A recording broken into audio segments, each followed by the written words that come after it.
This is Boadu TV. Truth and integrity.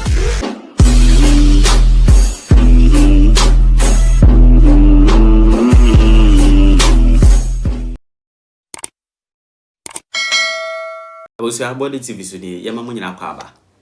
Na yentin simbo Captain Smart ese se ono yo mampani a ene mo beye de ama Ghana Police Service ene oman no waleste o se mahama nko a from Gigi Apenso besi na nado Apenso ene ono Apenso mahama nko a ne president Albert na dwaso a whole year scandal NC na abemuda ito boni sem de mahama o so mahama djuma wa ye no fu so ate bibia ye fo kavitela no o se bibia ye fo na de kunu kra ne se Sammy Gyamfi djuma wo bono ama IMF World Bank esuru Sammy Gyamfi IMF and the World Bank suru Sammy Gyamfi akola djuma wo body chale wan hwa nkofu yi wo mama ya ho baje bosa bi mu wase suru Sammy Gyamfi eti nei otu cha de mama hama se mahama djuma wa bono enya sanketwa Captain Smart neka yenti no me se Sammy Ghana mampani a Abraham me Sammy Ghana mampani a from Lance Corporal equivalent in all the security agencies they na ye u pass it out no ekosi se obedu to say chief inspector of Ghana Police Service no the promotion is automated. Every 2 years you are promoted. Automated. Enya ade afena. DSPB on pewasem, ASPB on pewasem, DCOPB on pewasem, COPB on pewasem. No. Yes, say from say post for rank na start say mon type mami. Me refi. Is it corporal na say? Say corporal was a lance corporal. There be a certificate lance corporal. Okay. Soldier certificate private. Okay. And then in care for no. Every 2 years, bam, bam, bam, bam. We do inspector per you know we. Meaning the equivalence of inspector our Ghana Armed Forces. A post to the constable. You know they atade share wa we constable. 2 years from constable to corporal. To Lance Corporal. From Lance Corporal, 2 years to Corporal. From Corporal to Sergeant. From Sergeant to Inspector. And yet automated every 2 years. Bam, bam, bam, bam, bam. Abai no we. The akano. When umpeni for unkonshe. Said ya beya nipa na ya fa na djuma mu no. De kuma betimi ya to ne yam. No wa ye adwuma na ma man no no wa ye no yie ukoka esi o America fo anya ne sa okay America port wo adone ha port wo na edu nipa ho ban bo se ye be nipa yie dia o si hey America ye anya ne sa me ye ga na man that's what I'll do every 2 years a automated up to inspector. That would be equivalent to all the other security agencies. Say the be nipa na ya fa na foforo no. On bre woni mu. Hwe ade a ye pa na se wo tie adwuma mu ye adwuma na wo di yawo. Mitimi free TV so, TV free radio so from your friend saying, "Oh, take a besia." It's be free TV so because what they are me do be a minute here, Juma and Yaman, ma. I know beside they will tell you that's what I do. Because I'm saying a member better Captain Smart, no. Some bad Juma, oh, let's say, fear na kind news, some energy drop it. I don't take so I don't take madness. I don't like for I said, why? Because some me who fear me energy a cost. It is a fear person sorry craft him in check. Hey, me no way. Why? Because bibi wo ho a me hu a emma mitimi ye adwuma na me ye ye se meba adwuma na antaru enni ho a esome energy level.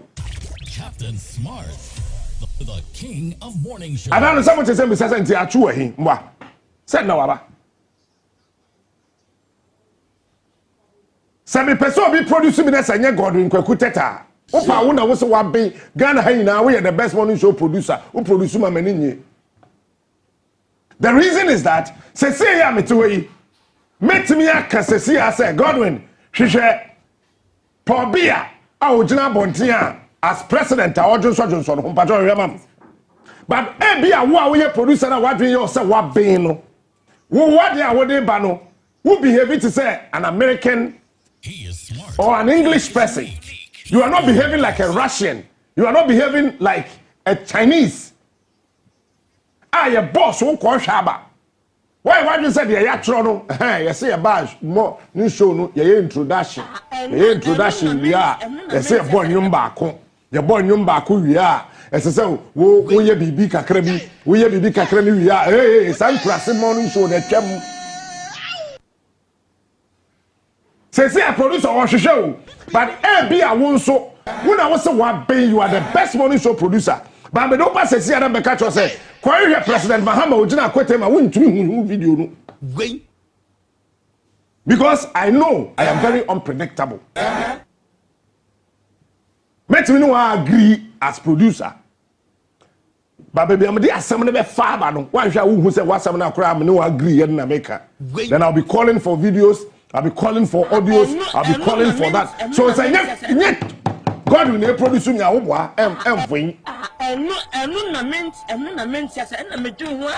are a lot of DJs. Why GH boy? One bed, you and name jack. And a pay crowd with traveling trouble. Or catch them so or call washroom. No name Sammy Quatrami came here no with him or Cotradiani. Why? Because Sammy Kasa, GH boy, to be a steady me who said no. Baby a papadri one shot obeka say sound bite obebo no eni ni si super pepe what you fear when you say o mini GH boy ahihye ho there be enu na ment odim enti nipa woni ni ye adwuma eni kwan say wodi nipa no agro and before we are such that nipa ni position pepe na dwe ye ne say or your papa chen one are singing. No, it doesn't work like that. Captain Smart, the king of morning show. Producer, where your video no? Captain Smart. Well, and you know, you do baby, as I say, you may ni ko. One way won't crassin no.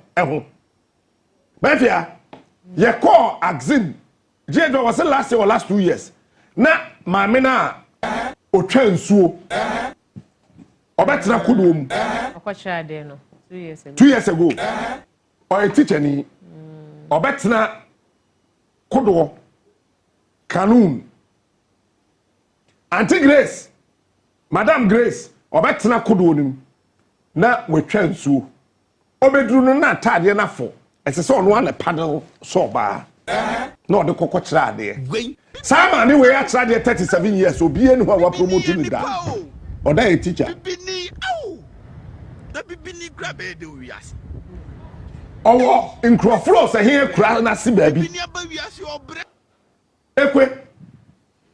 Otekwe. Father in the Western region, in the Zimaland, Director General of Ghana Education Service. Besides, so Ekwe da. I don't go in Pro and Ekwe. Regional Director of Education or Takrado no. Besides, so Ekwe. How are we going to be able to identify such individuals and reward them? This is what leaders do. You identify the hard-working people who are not closer to you and you reward them. Ghana Education Service, Director General,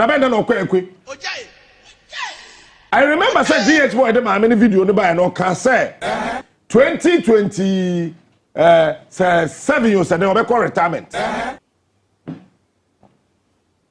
Abraham, watena kuduom the last 21 years.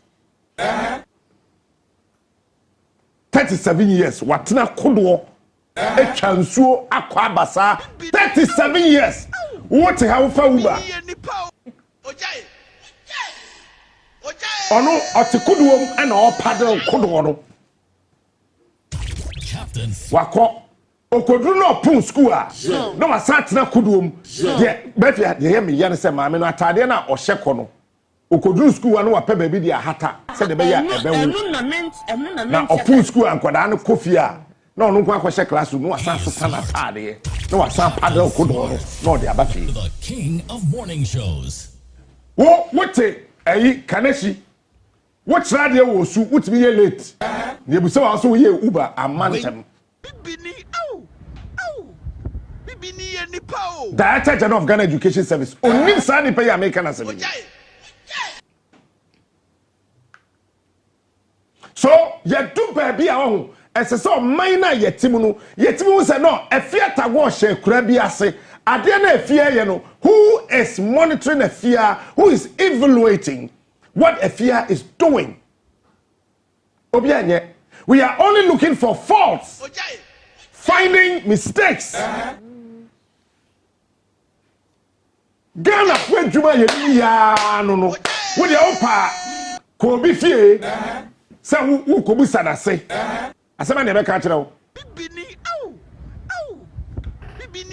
obi ba ha so be hwe me na obehia abante bi ofia ha I don't know. I know can asem ni na say de onu hu na dwe ye de say ohumi no hwe wotu mutawa ke 20 minutes nye peda no kosi say obewu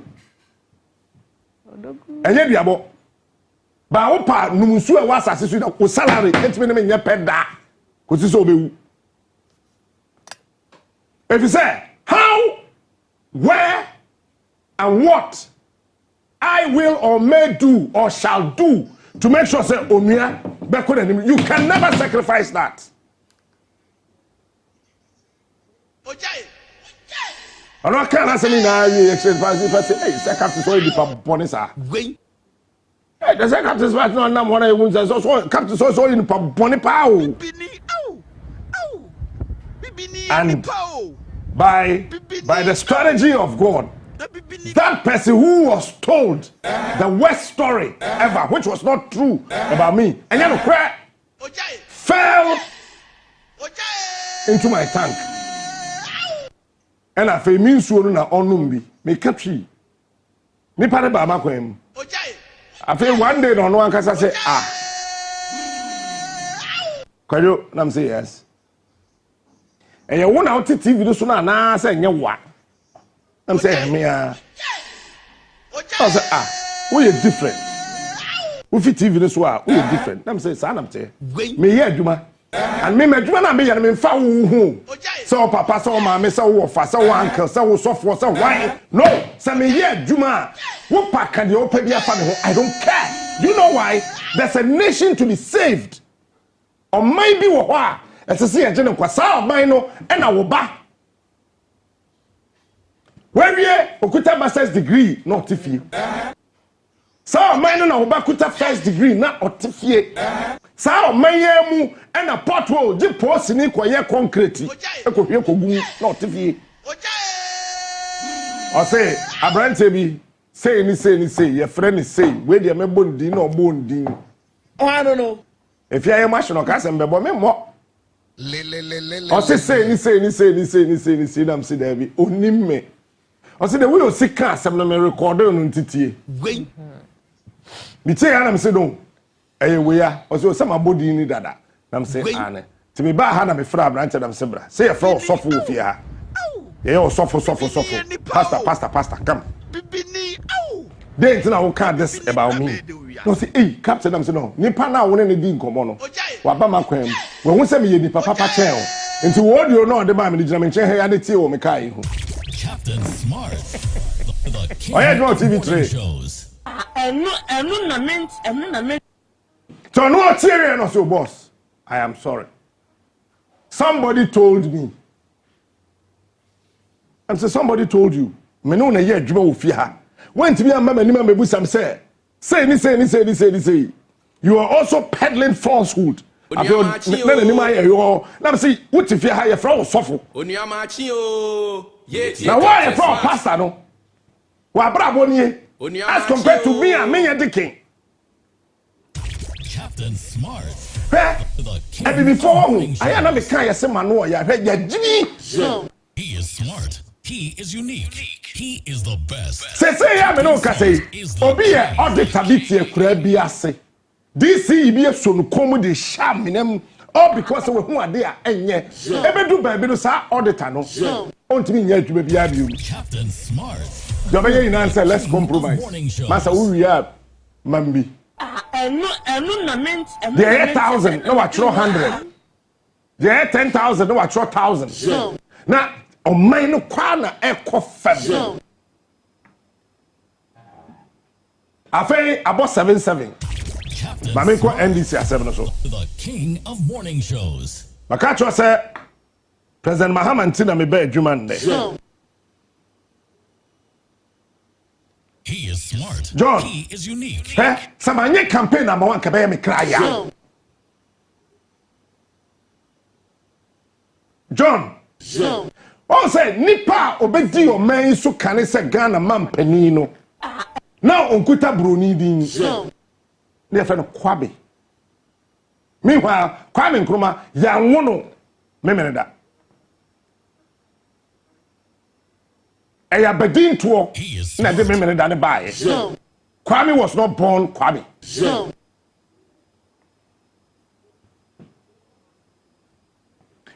Me John Mama, me catch your plane ne. Me manye campaign about kabaya me cry ya. Say me behave to say presenters be a home. Kabaya me ya. Say men to me anye campaign ama. Hey John, so when the president bia. Kabaya bibi anye. It is said you have proven shown, demonstrated deliberately and intentionally. What let's say? When we answer, it's a question.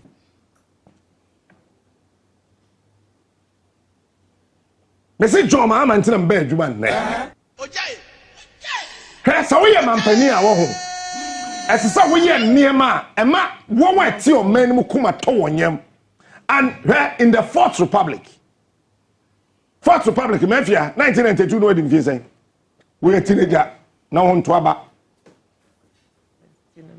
Yes, now on to aba now nka ho me kura na me di 12 wo no wo say. Me sure so kura na yanyim. Oh daddy. Ne yanyim.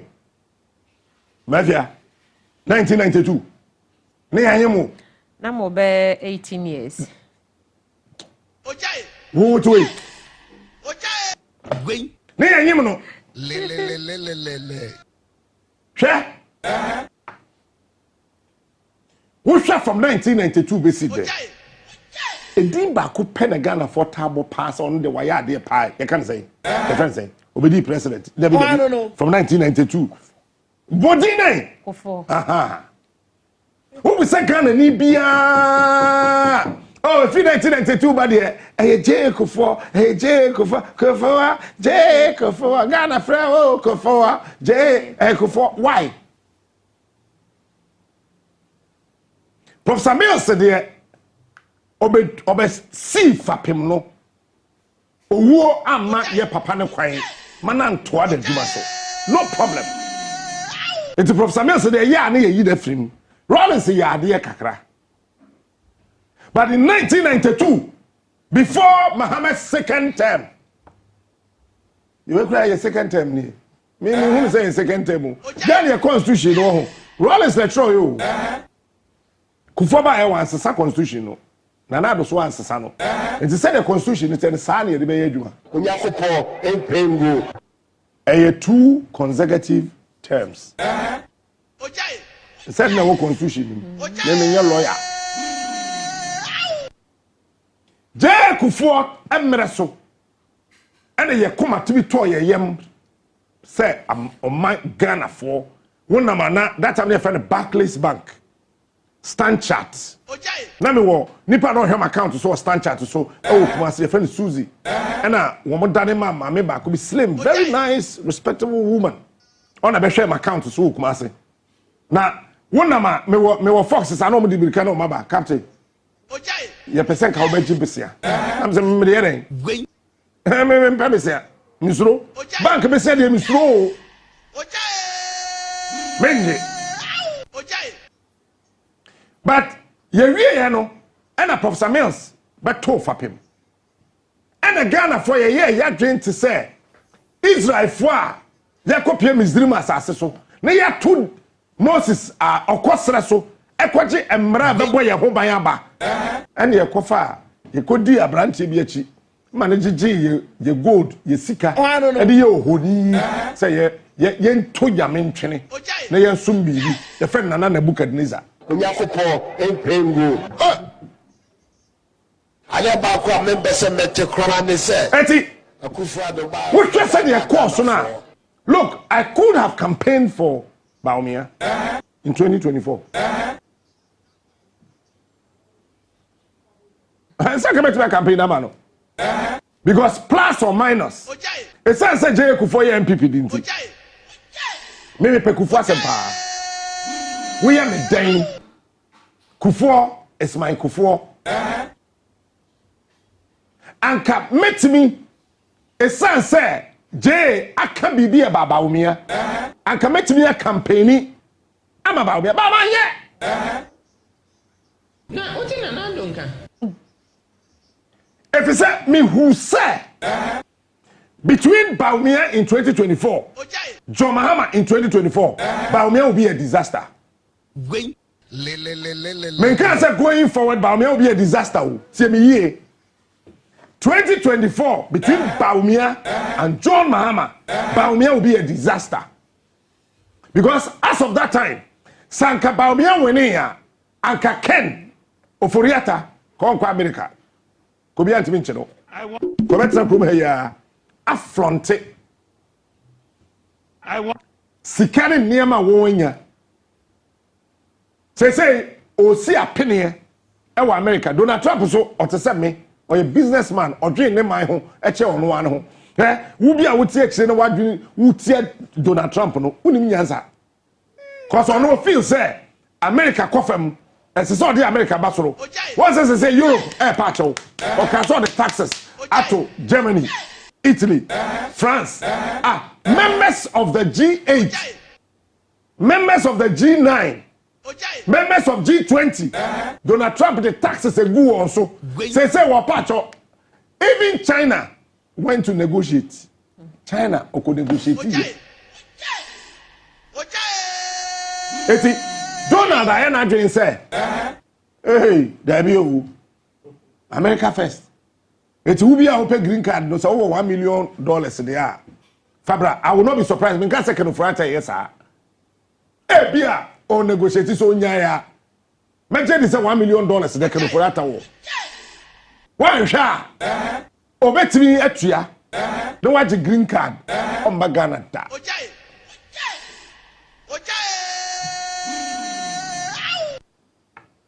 me there Ken beba Ken ma Ken beba oba fine wa ma fine ba me minji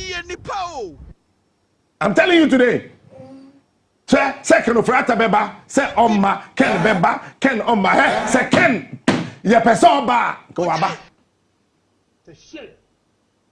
sana ye na Professor Mills time Dr. Kwabrado for any ma me your friend say hey I don't know Betty mo di drusu kotu ya sika ma wo yome ye che wo yome ye nche no wo yome betua o ntua wo yome ye beche no ye nche no wo yome betua wo yome sika no betua say ampa empacho wo yome betua sika no Professor Kasem Kasanga J Kufuor time and your ma papa sika $21 million that time Kufuor time $21 million. Jennifer Kokra mango ndua me ndua mango e wo godu kwaku tete. So menya krobo asase so. Ye ndua bi wo central region. special mango seedlings. Me and Fabi nko srem. Ne srem for sundi mango. Ke wo ko na oba the mango dua 3. Mango dua Professor Kasem Kasanga or the mango dua 3. The king of morning shows. And Odeba Kotoka International Airport. He is Mafia Bakoshi Nekatu. A Greek ministry. I don't make Papa be call retirement from my Greek ministry. So Captain, I don't know. I am trying to call you. Have been trying to call you several years. I don't haven't gotten you.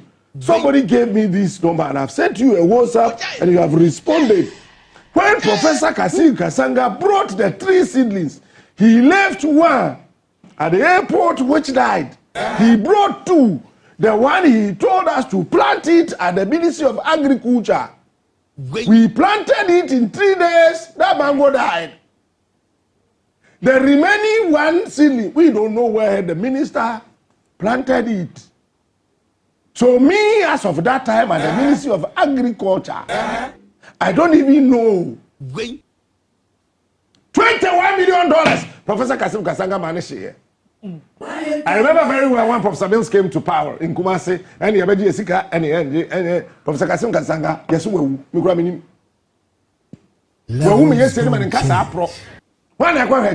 Levels don't. Me cannot forget. I mean, this obeba wu. And that, sir, obeba and panso ada obeba no.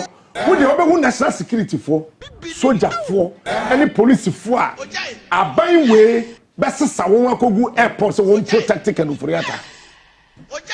Yanaga to say why Ghana phobia ko to asha so na ye see that boy and to why Jack and Ufriata ye the car be picking every tarmac na so. Said diplomat. Bini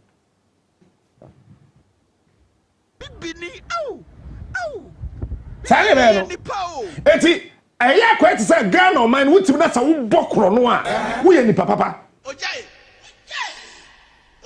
Yenya papa wo man mu me catch up play wo pe Ghana for me and say ye papa wo man mu me ka ho wo pa gidi wo pa jai me ye papa che wo papa no ma me ya mo bo wo Ghana ko papa kro no a wa bo okruma ko wo fa ne suban pe ma wo papa no wo fa no wo bra mo mpani fo pe okruma pe sa mo ye umuade hwe kro no hwe abrabo fo mo bo okruma me so pe Ghana for me ma 3 papa me ka ho the king of morning shows. But Omana Etibuno, we are what we saw back no crap away among before. He is smart. He is unique. He is the best. Captain. We are what we saw by Papa near started somewhere for the shit. We are Nipa, 1 year careful, we are dang Dakro, over tobacco. The shit. It's a can, Miminjindi. We are me dang can over that, Miminio. But we are granted. Sir Obeba, Ada Obeba no solo. Captain Smart. Who say OSP na be kwa kujina airport was or train na say you know. He is smart. He is unique. He is the best. Captain Smart is the king. Who be kwa kodru, who say mpanifo be security fo akese. A soldier fo ina bo ho ban. Say the be obi amfa ne nsanka, but akwa bi fa obi mobile phone was second. The boy ya bono. Men can't say I'm can for at all. But when you obi or the second share will be bag more second. I dear crop so you went to me. It's evidence. But the way is your walk way and not secret police station. Watch it, Brian. But that can for at Ghana. I am telling you today. Because security meeting I so how to protect him. Ghana. Meanwhile, we go Papa Presidium Bank. I'm over 10,000 people at the fee. She banks are padi yegunu. She niema wa ye okrom ha. Say the Attorney General be kan ye no kura de a. She niema fu abrantie ya ye. But down be ba bedru Kotoka International Airport so be ba de a. Obi aye di nasem. Ye say April 16th. And obesan court to be. Yes, that near baby asam no. And obesan court to be. It is so April 16th. Me asan tu asam ne shada. Kano forata oma. Hey. Catch you say, hey. Amawo. Can of rat asabno. And no way you may asem no. Pe. Ghana for. NDC versus MPP. Ghana for. By no ntrem bed man. Mahama ntrem bed man. John, why are there be a one? Sankaneya na yesa ko to 2024 abana wan han kama to 10 me yache me.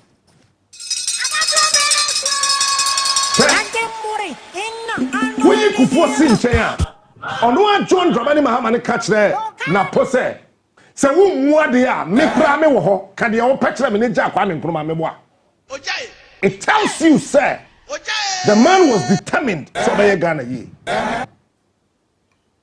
John, what you call lay foundation in mommy? My baby see dynasty so.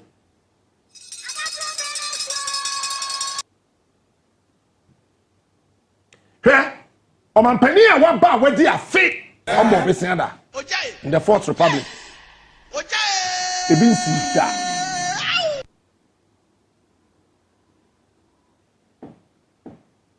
Mama, I saw you 1 year. What is what come up here? Say you are the co-parliament. I'm a parliament I get to a moment country. Cafe your markings. Now not to Samano, Quabe Canada. Sabine Abobisia. Number 2. Abanya Waba, where do you fear? Yan to petrol, no more Tian, yet so. I was surprised. Say, SSF Thursday and Friday, no. Now I'm more yet petroleum product cushion dear ben brofu kakra kabin kwa brafi. So I'm try her say so I'm test some more. Saban ni betimi enye sika still aya o man ho adwuma enti Thursday wo muti petrol so. Never be petrol so. Friday wo musanti petrol so. Never be petrol so. Ba o man kan try here ti o man mu no. Wo bone wo filling stations ni na catch them say. Teso this percentage. Teso say ni ehwa de. O mo teso Thursday. So Friday here twam here. Never be petrol so. Yeah, ti o man ha yan kan try. Ba wo kwato petrol ni diesel no. Na ko from ba wa hu.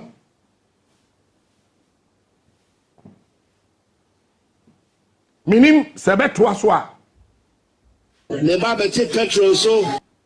Say, Efi, yes, Fourth Republic, yes, 7 January 1993, basically. A baby and yes, as is what waba. Wait me reduce dollar by 20%. Dollar one day by 20%. One maintain this 1 year. A bit sweet that. I just don't Dramani Mahama. My if you ever born some abonnier. Born some abonnier. I can say. Enra. And I'm a friend, Madame Fubia, or black market, or Lima. We feel that to fear or corn baby or sister scare one. Never be petrol so. Me per dollar ya dear. When I say, now, $1 nu, wala you as a. I'm so wala me dollar nu as a. I say, Captain, I can say. say $1 nu there was say, who will be a family or no magic cities. Would the dollar nu wala you would the dollar nu 2 VA. Wala $1 nu bedinu. Dollar nu fa subia ni su say biti was say be nu kata nu there. Yeah, see, yeah, I call her bank rate. No one lie, if I know one yet, Juma. See, I mean, can say bank rate, no, 10.2. One lie, captain. Somebody 10.2 no buy Juma, one lie, with dollar no bedinu. And true. Obi a me or Jimmy Diaz $1 no. And yeah, you go to me, mammy, kakra soso no. Me koya catch them say, captain. One lie, $1 no dear. Yes, I met me the man pa black market there will lie. Memo 10.5. Because check fidelity a 9.9. Bank of Ghana a 9.6. Ghana for a buy number in the Fourth Republic. Makato say any kufu sin chain. I'll come and tell you why. Told her. Said your dollar no. Na otie. Na o pray city no. Wait me a chine jina hosa. Listen me. Ajudo mama. Jaya kufuata time there. Yes, sir, Sikano.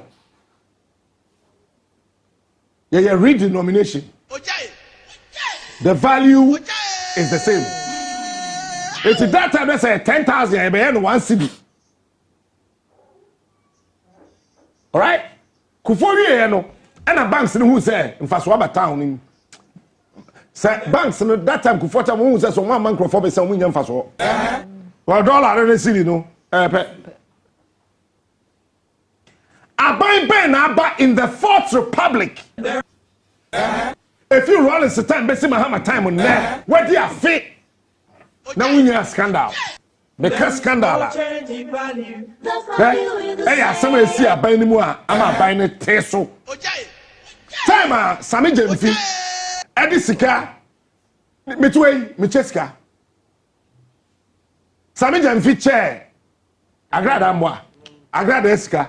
Na minority in Yasen Bianca 88. Wait. Eti no pe bibiaka. Ye kofa Sammy Gyamfi watch Agrada Eska. Baby sa ho. So for atoka man girlfriend. Bibini. Oh. Bibini ni pao. Hwe wempi no wo ewem ho. Hwe nema wo ye ho. Omo so mo an nkrofo say no asem we there. We there. We there. Me abotubu. Ah say hey! Go board aboka. Me see me busa akosa. Me see IMF no World Bank. Omo ye nipa bone. Ask yourself why Kwame Nkrumah no pay IMF no World Bank kwase. Ade be a World Bank ni IMF be who say African country. Or maybe we be name or board home model no or pekwen bi asay nipa or da no ni prano sa no mo de ye wu adako. Oh, I don't know. I'm telling you today, Mahama first time na wu adako nipa no dem fia. Upa jidi upa jai. It was a wu adako. A wu adako who say no a fewer prices na say Mahama buy no. And Mahama appointed a wu adako ekoto bust. Oh yeah, no de tall e can ho. And a word that could stabilize fewer prices. Oh, a word that could say no, me penny. And kosoro. Enje baby ejina. Yes, if fuel e bi ni o ma enim e bi baba na e bi bai. IMF ne World Bank who say a word that could ye niam ye. Say jai a word that could Ema ne ye de o ye na ebe ma ye IMF ni World Bank ye ni magu ase e na won kasa sha ase se wo won ase at that time so still I know mo use MPP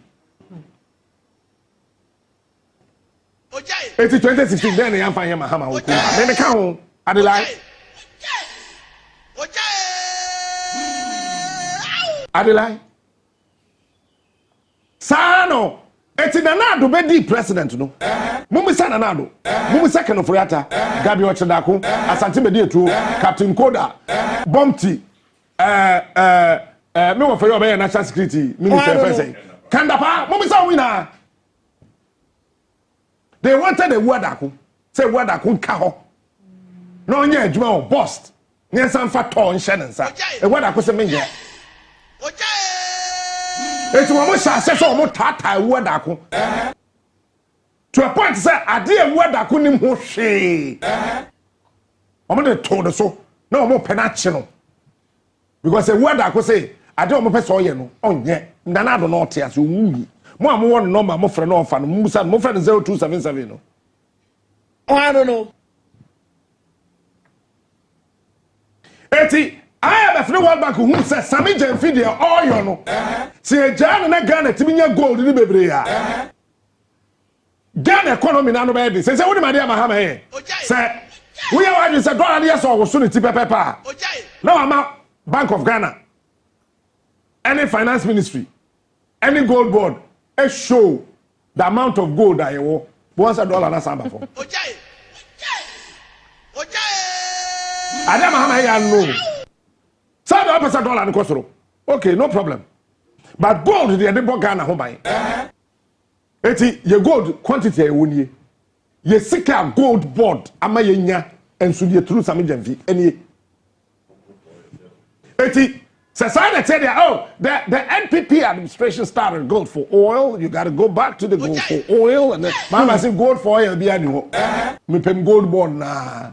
Petrol so. Time I say the gold for oil eba. Na petrol ni diesel boa confirm. Yet the chroma had diesel boa confirm. Petrol confirm. Eba the same the gold board the penty. Ama petrol kwa na confirm. Diesel kwa na confirm. Le Baba take petrol so. E wadako, God bless you for this idea.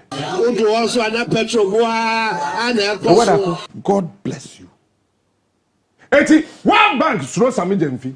IMF is throw Sammy Gyamfi. Me say Mahama nti na mba adwuma nne. Me kan no bia ye mahye no.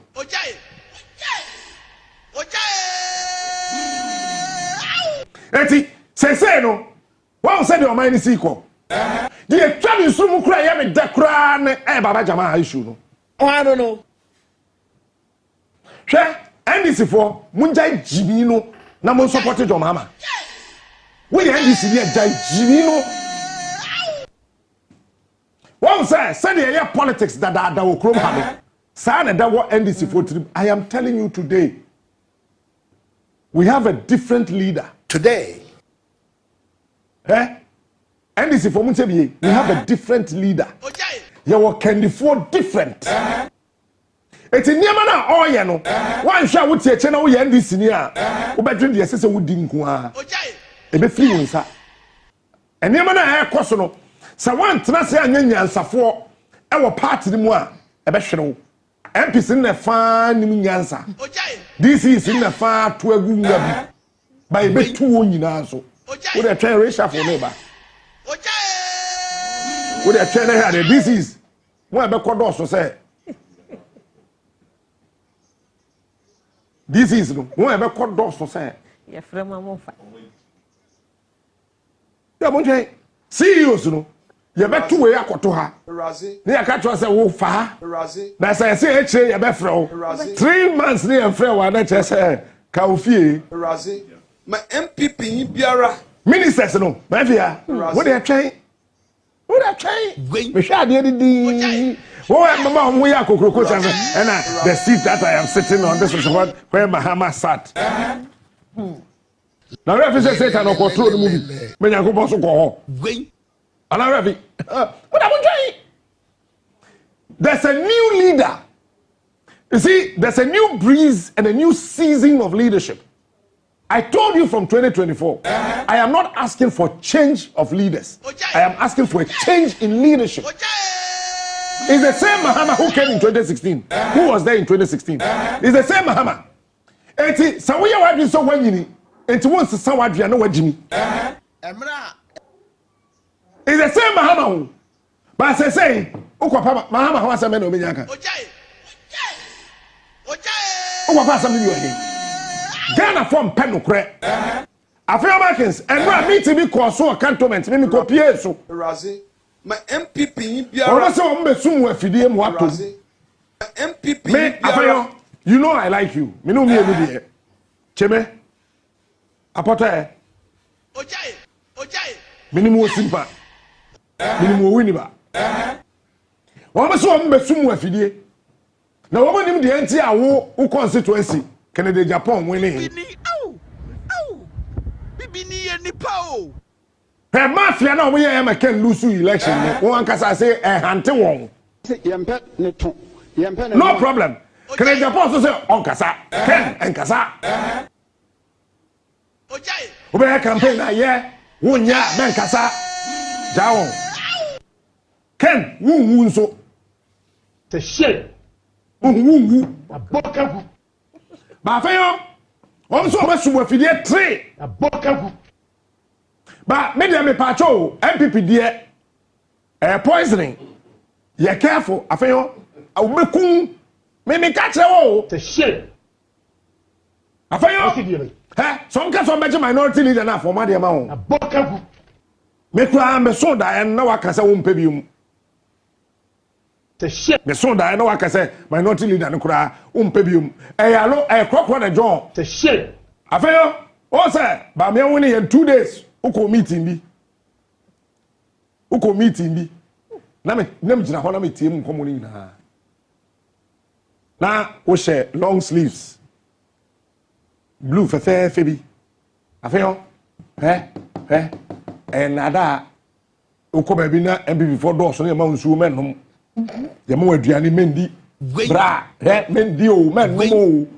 Uko to no bi wi ni chinchinga twam. Uko no bi didi ehuo twam. Titru a confirm men ko hokra. Wo ye dwane. Rafa like ye be kun me ka kira wo. Me na me ka o. Mama man train na yansa.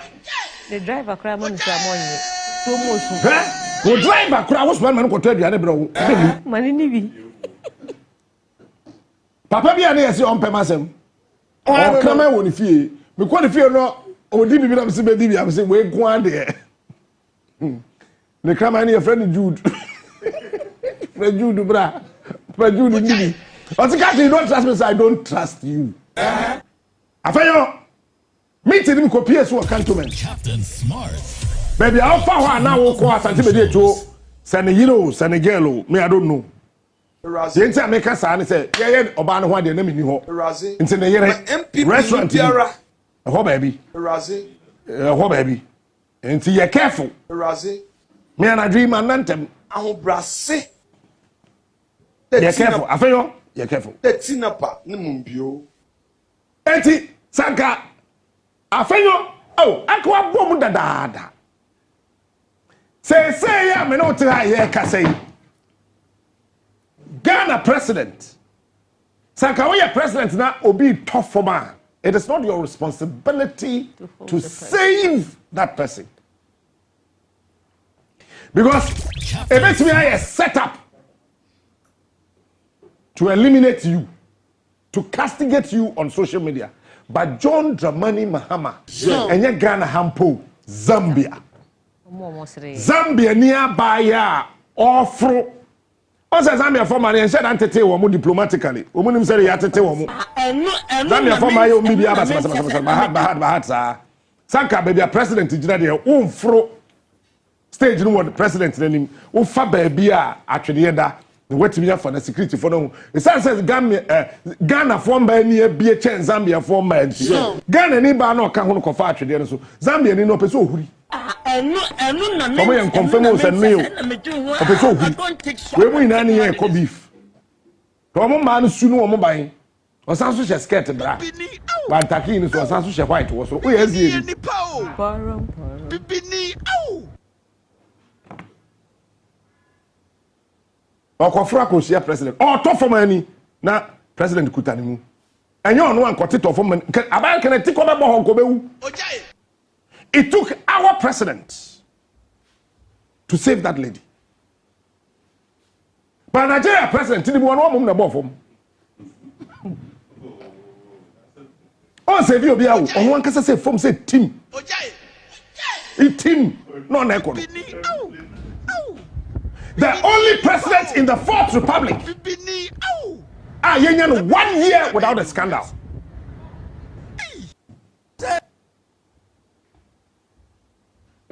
One year. Abayan muma sanim rebium. Go for fun chen hoko. Ason kan ason ko president so mu. Quick action pa. Nya min kwa ka ba ka catch am say yi nka mewu. Ka mewu nso. On say Ghana 40 na fa chire ho. Zambia ni abaya no nko ade. The shit. Akoshe mo ka ente say.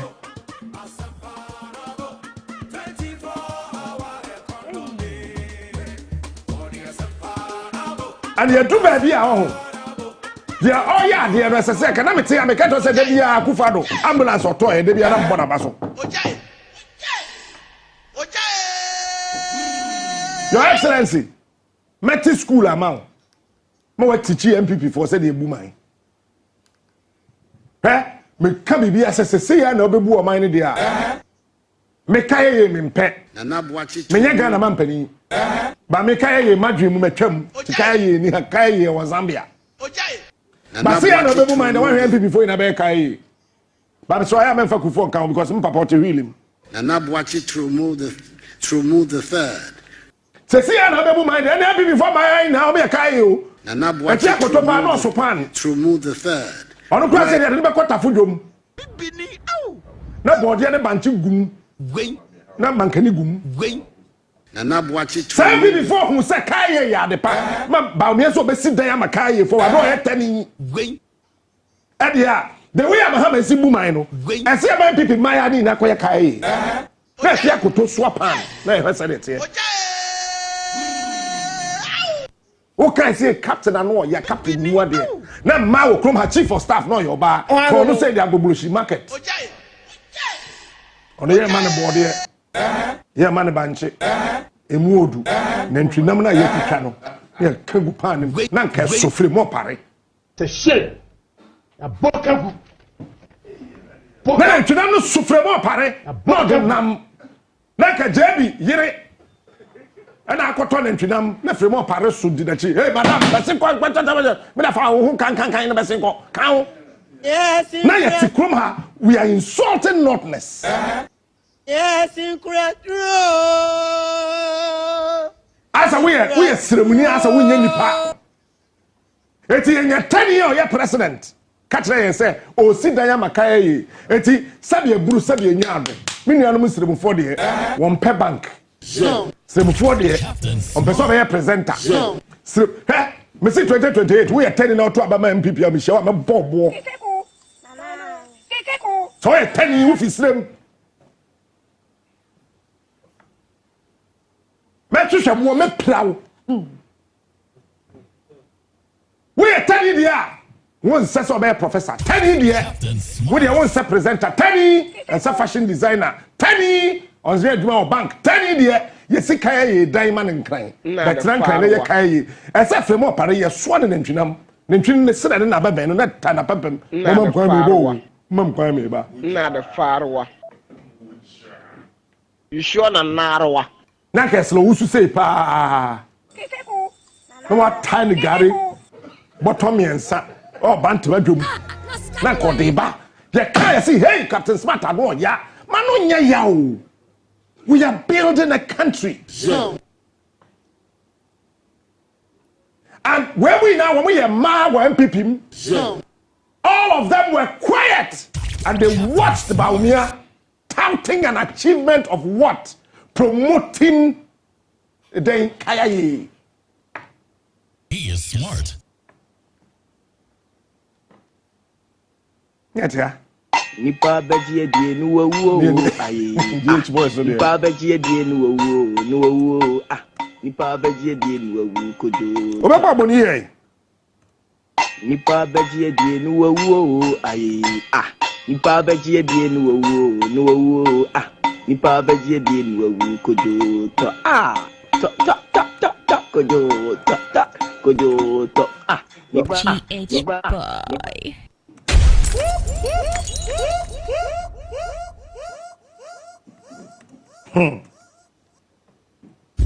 Na say kai ya de pa abaya na no bon sama akufa do Teresa me am Teresa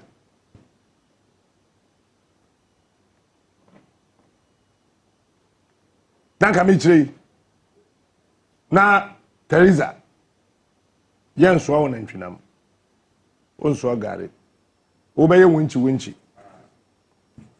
senior man symphony senior man if it is anything good danka Teresa wo bon sama akufa do wi a no be sen ko na kwa me fie no wa kosi Josephine Dross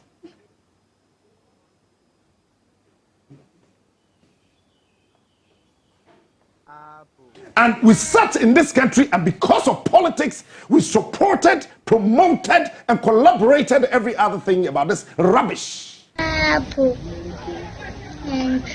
Eti ase we free sremu a we nteni pa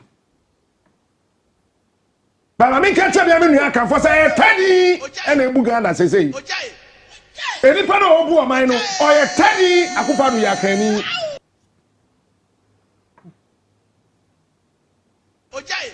Time na kani ni bu oman no. I don't know. But other petrol liter yes mon kan check 17 Ghana cedis per liter. Ubenya gallon na 4 liters na 1 gallon. Eti na say. Say 17 times 4 say. Momon and mam 17 times 4 68 Ghana cedis. And ne petrol diesel gallon yes say. Petrol a penny in a woman. Mahama a penny or a gonjani. On free Kumasi baby, on Via Santi baby, on Film Fanti baby, on Via Crapping baby. Or a penny MP before. Yeah, dear. Be free same. Ain't me be and him that. Wait. Edu baby. Na omani abre. Wait. I catch him say. I mean, guys, I'm sure MPP won't. So you're 10 years. You're careful. Would man catch your plane? 2028 Baumia on winning. Mamma Mount 2028 elections. Also, the catch them say you're 12 years that Mokai. It's my masophobia, my Jimmy Samba. You swear Mahama in maybe you ever swear them catch us 2028 election. No, you're 12 years when you're sophobia and come share. Now confirm figures and find your figures. MPP. It's most likely say between 10 and 20 seats on major NDC in them. Say medium 2028 elections, they are 12 years. There are constituencies to be where Mahama home frama and a MPP lose our seats, you know. Say NDC and BB super extraordinary. I was our constituencies in the Mua. MPP will snatch their seats back. I want a big 2028 parliamentary elections, no. MPP is likely say Obenya between 1 to 20 seats in addition to the 88. I want a big gap. I want a big gap. 88 be as say omo 88. Omo the 20 kan ho omo say 108. So omo the 10 kan ho a omo 98. Omo the 12 kan ho a o the omo the 12 omo the kan be ano. But between 1 and 20 seats. I'm telling you today. But presidential candidate no. Obenya between 39.85% to 44.3. Me minim candidate no. Because see I am 2028 easy. MBA book to was and perform file for presidential elections. So we don't know who will lead the MPP in 2028. I want a big gap. We don't know. Want a big gap. As I sit here, I don't know who will lead the NDC in 2028. So Mahama and Kobioma, Mahama and Kobioma. So we don't know who will lead which of the political parties in 2028. 2028 elections, no, you are 12. Bobia Hano. Na Shimu. You are 12. Adabenya da jere metro constituency bia nipa fofo ebe boni din district bia nipa oba be DMP sorry DC. By your excellency, this morning I came to work because of you. Me and my brain coming back. But I just want to come and say thank you on behalf of the people of this country. Me we the enya meka hu. But let me sit here and tell the entire nation. And I me 4 pen alarm nabo. I wrote something. Look, you are a leader of vision and heart. Hey, Baba Jamal issue the way we say managing one. Among ministers in Obia study. Me sure say NDC. Baba Jamal. Ako. Parliament. Baba. So our Godfather shall say lobby. Because Ghana politics no I am microphone tiase. Munim said the Ghana politics in it here. Because one come my to win. So we are ambassador. Now per se, who call you bibi fufra? As I said, would decline about the deed of the core amane. I don't know. Say, me ye Captain Smart. Me per se, me koye adie. The dean no abo foreign affairs minister amane. The foreign affairs minister and wakasa. No wakacho say train na me more president amane. So why you have disrespected the president? Somebody had disrespected the president. It was a gross disrespect to my president, to your president, to our president. Because then who yenti also call Nigeria? Na koye ambassador. It was a disrespect to the president. Even if you don't want to be an ambassador, respectfully go to the president and resign officially. You don't have to wait for the president to sack you. I think Baba Jama disrespected the president. That's what I think. I still stand to be corrected. I might be wrong. But the reality of the matter is that if indeed he had a discussion with the president, that letter wouldn't have come out. But the son said, one fair media new buo, Amajoma Hama, Yenye Kojina to Abaman into there's a statement coming from the presidency. Why do you allow yourself for this embarrassment? Baba Jama is not a mere politician. He's been a member of parliament before.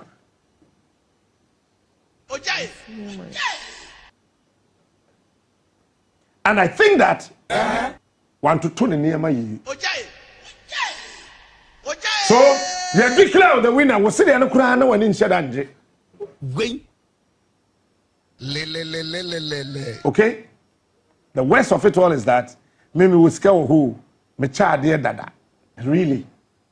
And so you are trying to justify say what child dear. When dada. And to be catch a mission conversation we are no pay no. That was NDC for Mama Dream now. If you say a nearmano assassin. Said ye your nearmano assassin. It is a true say. We are minister, we are deputy minister, obi contested. The way you can to make a nearma. Why this is a member we munu. Was so bad shibuta.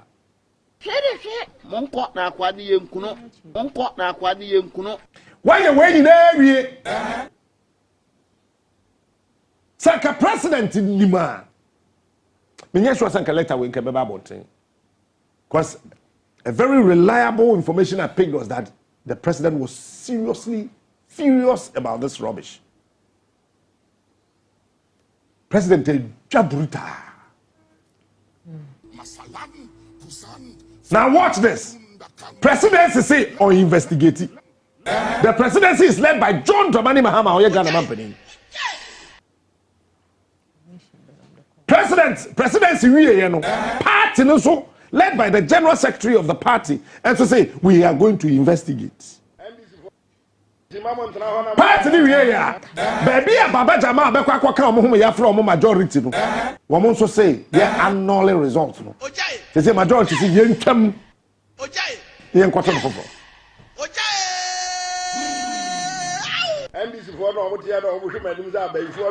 NDC for now most supported this rubbish. Munja Jimmy no because they say abai where any party were position to say NDC were power. And untino more president, more chairman, more general secretary. And the man we are talking about, ambassador, he's called His Excellency. Unpack His Excellency, or honorable. But don't forget, Assemblyman, so you're honorable.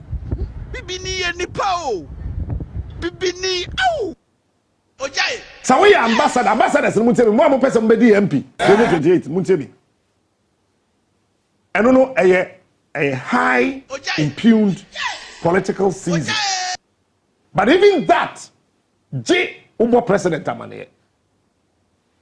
And I know, for time. by elections meaning Niama Bini and Niama be a course to 2004, 2008. Ambassadors are no more person will be contesting. No. It was a decision by the party leadership through the information of the president that Ambassador we Bakuna Yedin Nati Achimota wait me contest it. I think in Libya or somewhere we'll be to me contest it. We'll be to me Koha. We'll be to me Koha. It is a say, man, we say, I also for to be a press conference, minority, no, majority, no, can say, I saw my from no more allow party, no, now or investigate it. Let me tell you, the constituency level leadership of the NDC, you will never be given the opportunity to investigate this. Do you know why? President issue statement. Maybe I'm telling you today, President issue statement. Agenda free constituency. Region ought to be investigated. Even the regional level. Listen to me carefully. The constituency and the region executives cannot investigate this. Why? It is coming from the president.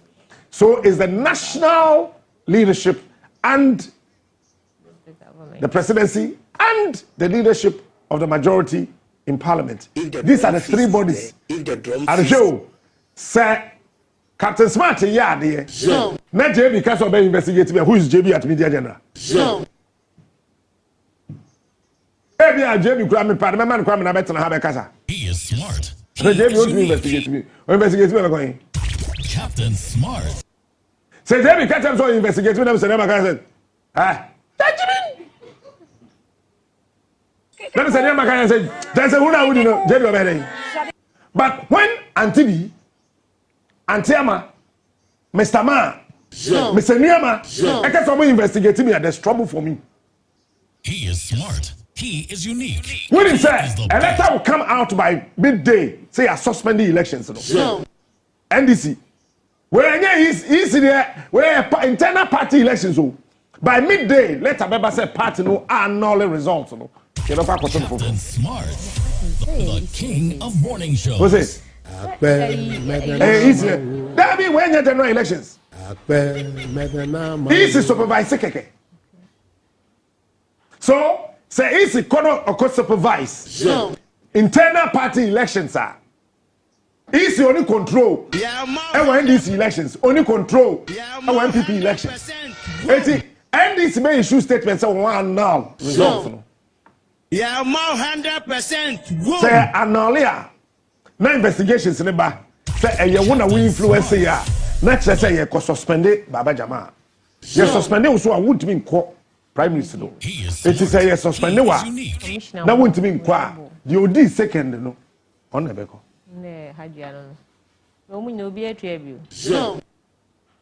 And you do baby own. I am a politicians maybe home office or money. But let me tell you this. We are politicians, that's our party of power, there's a way to behave. The party of opposition, there's a way to behave. You don't just do things.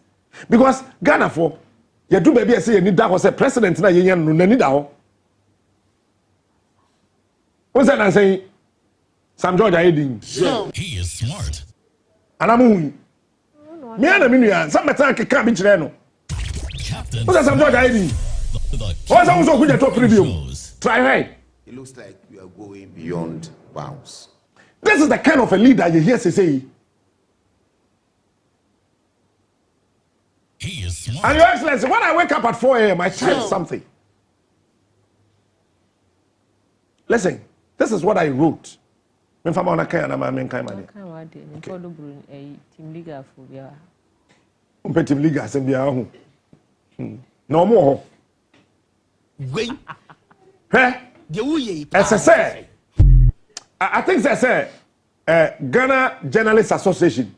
Yeah, they come up with a trust citation, my mama. If not for anything, 1 whole year, no disaster, no scandal, no nothing. I said Ghana Journalists Association. Papa never said Jumfo. I said what trust citation, my mama. Oh, I don't know.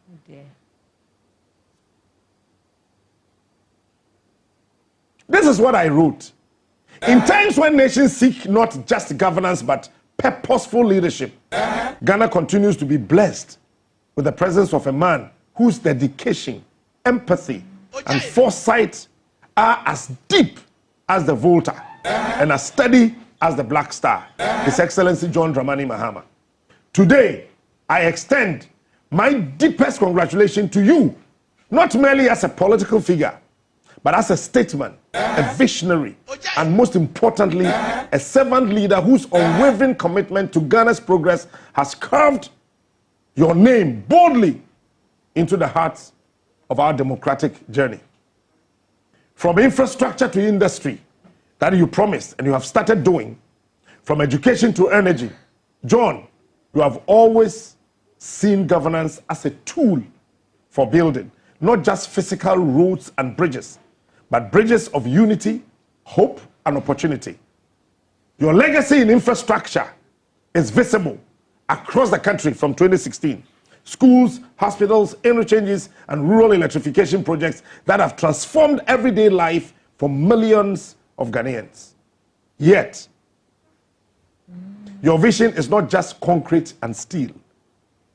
It is rooted in compassion, the way you saved that innocent lady far there in Zambia.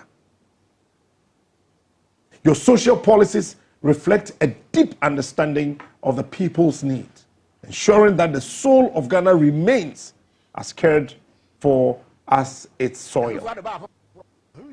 You carry yourself not just as a Ghanaian leader, but as a global voice for Africa. Your speech at the United Nations symbolizes hope for the continent. Your speeches echoes wisdom, diplomacy, and dignity, reminding the world that Africa is not begging for charity, but calling for justice. You stood firm in international forums, speaking truth to power and representing Ghana with poise and unmatched eloquence, a true son of the land whose words carry the weight of a continent and the warmth of its people. In an era where division easily takes root, John Dramani Mahama, you have consistently called for unity, tolerance, and respect. You lead not with vengeance, as your predecessor did, but with vision. Not with force, but with faith in dialogue. It is this rare ability to rise above partnership and partisanship and center the people's welfare that makes your leadership extraordinary. In this country, you're all aware, your humility, even in the face of political storms, is not weakness. It is strength refined by experience and leadership guided by grace. As Ghana stands on the stage of transformation, I personally believe you, Mahama, remains a torchbearer for hope. A man who understands that good governance is not just about leading for today, but preparing the nation for tomorrow. Build a foundation for us. You remind us that leadership is not a title, it is a responsibility. And you wear it not as a crown of glory, but as a yoke of service. So, Mama, this morning, me, Captain Smart, I say, are you cool? You continue to make Ghana proud, not only with what you build, but with what you stand for. Truth, peace, vision, unity, and progress. May your path be guided by wisdom always. Your days be courage. And your legacy by the love of the people whose lives you touch every day. Ghana is getting better because of you. And it reminds me of Professor Mills's Better Ghana agenda. And history will remember you, not only as a leader, not only as a president, but as one who loved his nation deeply and served it nobly. I am going to start a hashtag for you. Hashtag Mahama legacy. I don't know. Hashtag Mahama legacy. Hashtag Ghana rising. Hashtag leadership with heart. Your Excellency, I thank you for showing us a fresh breeze of leadership. Thank you for not being like those. Thank you